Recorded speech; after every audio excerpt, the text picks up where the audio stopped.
আজ আমাদের এখানে সকাল থেকেই বৃষ্টি শুরু হয়ে গেছে। আর দেখো আমার বর বলল, বিউটি আজকে এই বৃষ্টির দিনে অন্য কিছু খেতে ইচ্ছে করছে না, তো আজকে একটা দেশি মোরগ নিয়ে আসি। তো আমি বললাম ঠিক আছে। তো দেখো দেশি মোরগের ঝোল বানিয়েছি আলু দিয়ে, আর আমার মেয়ে ভিডিওটা করে দিল।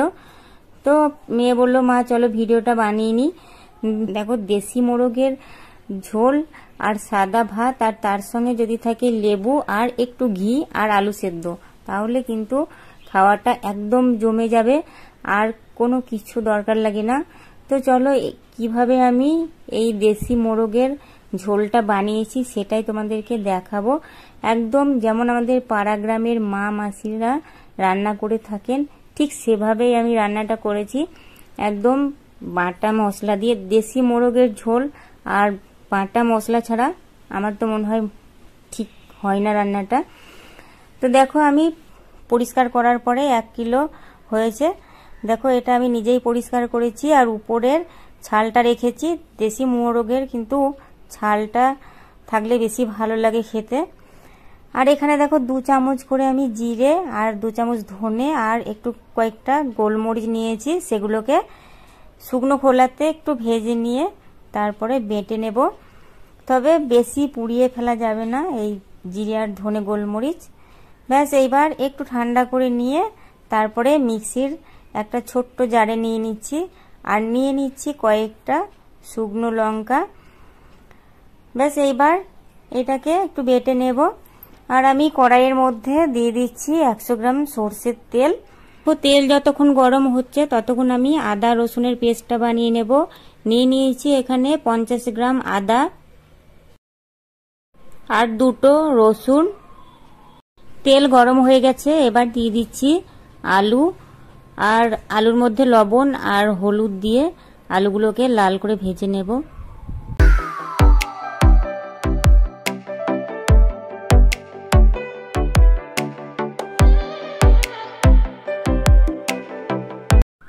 আলু ভেজে তুলে নেওয়ার পরে ওই তেলের মধ্যে আমি দিয়ে দেব কয়েকটা গোটা গরম মশলা। এখানে আমি দিয়ে দিচ্ছি একটা দারচিনি টুকরো, আর 2টো তেজপাতা আর এলাচ লং। এবার দিয়ে দিচ্ছি পেঁয়াজ কুচনো আর 3টে পাকা লঙ্কা। আর আমি এখানে 4টে পেঁয়াজ কুচনো দিয়েছি, একটু বড় সাইজের পেঁয়াজ ছিল।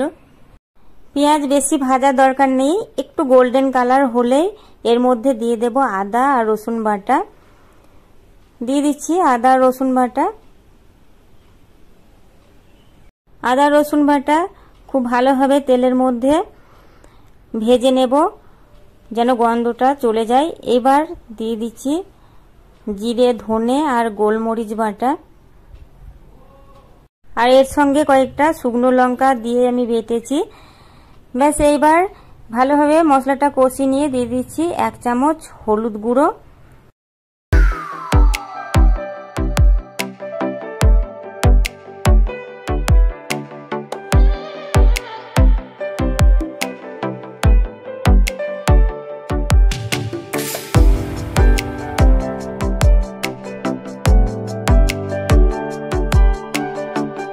আর দিয়ে দিচ্ছি স্বাদ মতো লবণ।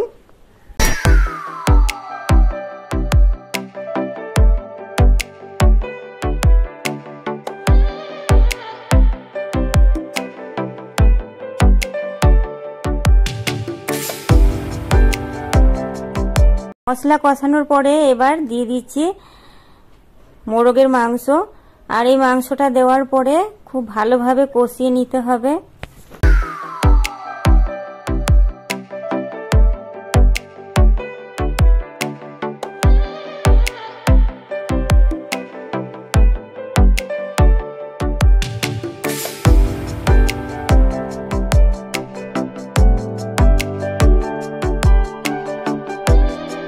একটু কষিয়ে নিয়ে তারপরে মশলার বাটিটা ধুয়ে একটু জল দিচ্ছি, দিয়ে আবার একটু কষিয়ে নেব।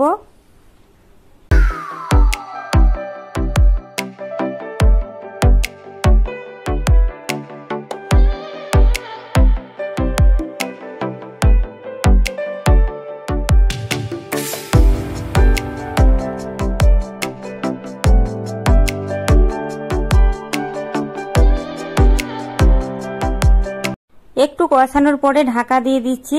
তারপর আবার কিছুক্ষণ পর ঢাকাটা খুলে আবার মাংসটাকে কষিয়ে নেব।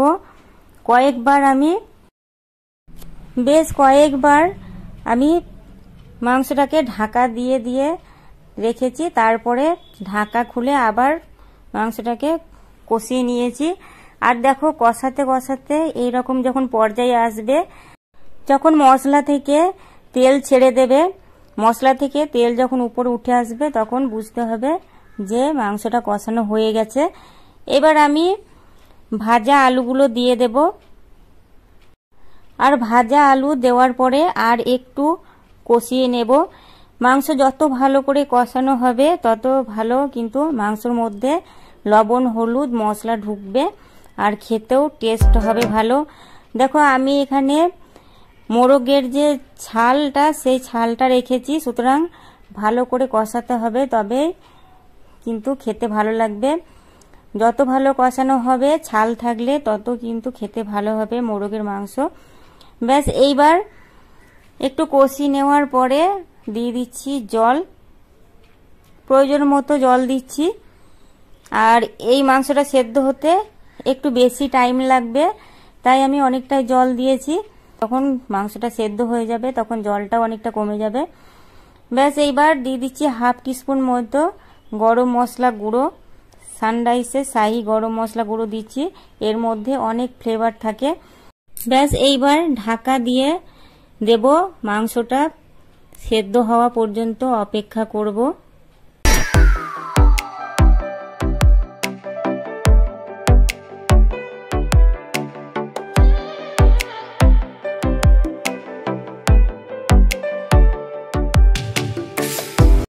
মাংস সেদ্ধ হয়ে গেছে, রান্নাটাও হয়ে গেছে। এবার কিছুক্ষণ গ্যাস বন্ধ করে ঢাকা দিয়ে রাখবো, তারপরে আমি সার্ভ করব। দেখো কত সুন্দর কালারটাও এসছে। সিম্পল রান্না করেছি